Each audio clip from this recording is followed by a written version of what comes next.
Hello guys, welcome back with me again in this channel. On today's video, I'm going to show you how you can change view only into edit in the Google Sheets.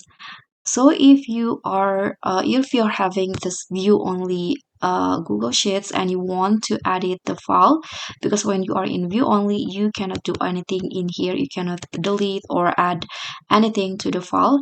So if you want to change it or if you want to edit the file, there are two methods that you can do. The first one is that you can click on this view only, and here you can request edit access to the owner of the file. Just tap on this.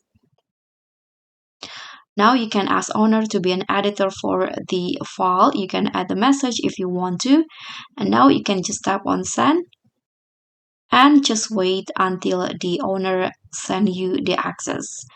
Or the second method, here you can just click on the file and choose to make a copy of the file.